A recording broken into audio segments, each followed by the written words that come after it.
Okay, so I've just gone off the Sanam Chai MRT station. So it's just so much easier to get here now. Before, without the MRT station, to get here we had to haggle with bloody tuk-tuk drivers or taxi drivers. But now it's so much easier with the new MRT line straight into the heart of this area. Grand Palace is just straight ahead. I think you can see a glimpse of it. And Wat Pho is very near as well. So let's head there right now. Okay, so I finally found it. The only remaining entrance to the temple now, Wat Pho. Because of the pandemic, a lot of entrances are closed, and this is the only remaining one. And these kind of maps are very useful in the temple. The temple is actually very, very big, but the temple is usually, associated with the Reclining Buddha, but it's just so much more than that.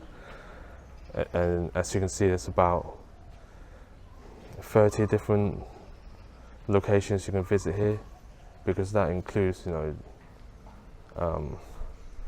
to 40 different locations you can visit in this temple.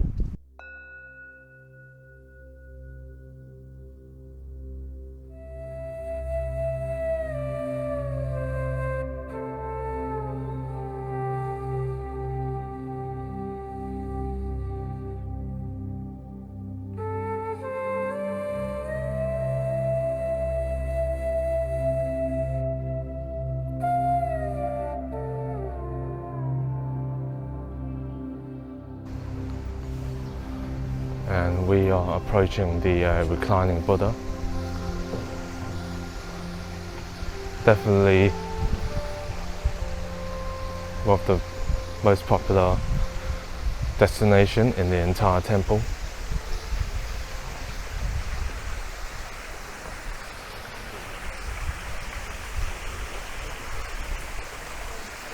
Wow, look at it.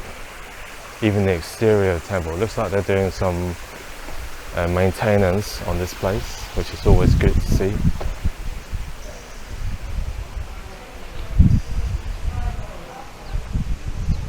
But let's head inside and admire the magnificent statue.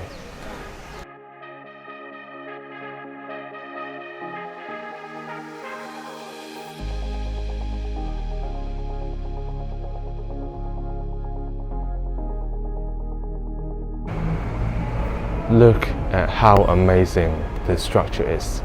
It's 46 meters long, and at its tallest length, which is at the head part, it is 15 meters long. So you cannot put into how impressive this structure is in a YouTube video or images. So you have to come here yourself to really witness the sheer impressiveness of this entire Reclining Buddha.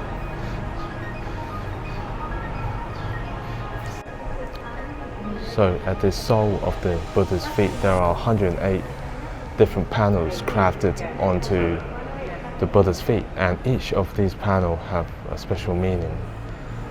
And you've got images of elephants, phoenix. All of these panels here are basically what we would normally associate and identify Buddha as. Yeah, really amazing crafting.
Okay, I'm finally out of the Reclining Buddha Temple.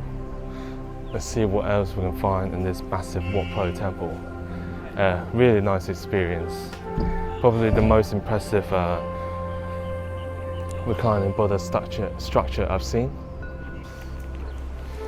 Yeah, really amazing buildings and religious structures in this temple.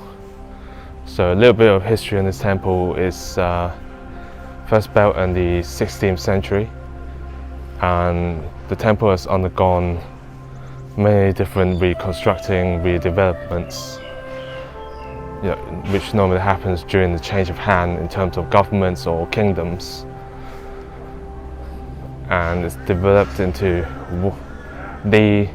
I think it is the largest temple in Bangkok. If I'm wrong, please correct me in the comments.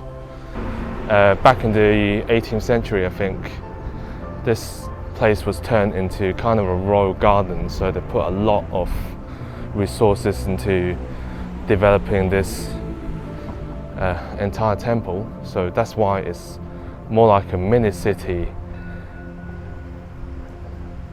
More like a mini city in comparison to just a temple. But right now I'm actually looking for the massage shop inside this temple. And here we are. I finally found it, the Wat Pho Thai Traditional Medical School. So I'm pretty sure you can actually learn different types of Thai massage techniques in here, but as a tourist, you can also get a massage here, but the rates are, it's not actually that expensive. Some people say it's a lot steeper than outside, but 1 hour for 420 baht, that's the price you pay if you're in the Siam and Chitlom area, so not too bad. But as you know, this place as a tourist location, obviously the prices won't be too cheap.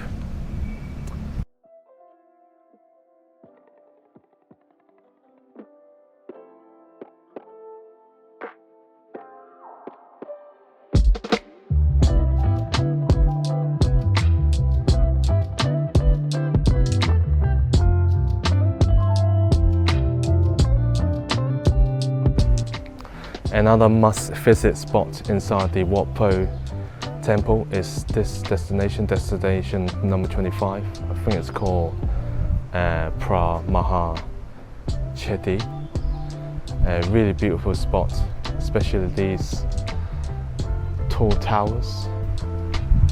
But the best thing is there are a lot of these mini panels here. So if you're coming here anyway, then you must be interested in the Thai history as well as the religious history and the Buddha side of things as well. But these kind of panels here, or manuals, I think there's about close to 50 of them, and each of them tells us about a little bit about Thailand. So definitely worth coming here. Yeah, I found an interesting one. So this guide or manual here actually tells us how Buddha statues are made. For example, these Buddha statues in front of us. So this guide actually shows every single steps, and apparently there's 8 main steps into creating a Buddha statue. For example, prepared in clay, using alloy, waxing it, making the casts, putting on the joints together, like fixing the joints, I guess, of the statue, and then at the end using gold to gild these beautiful statues in front of us.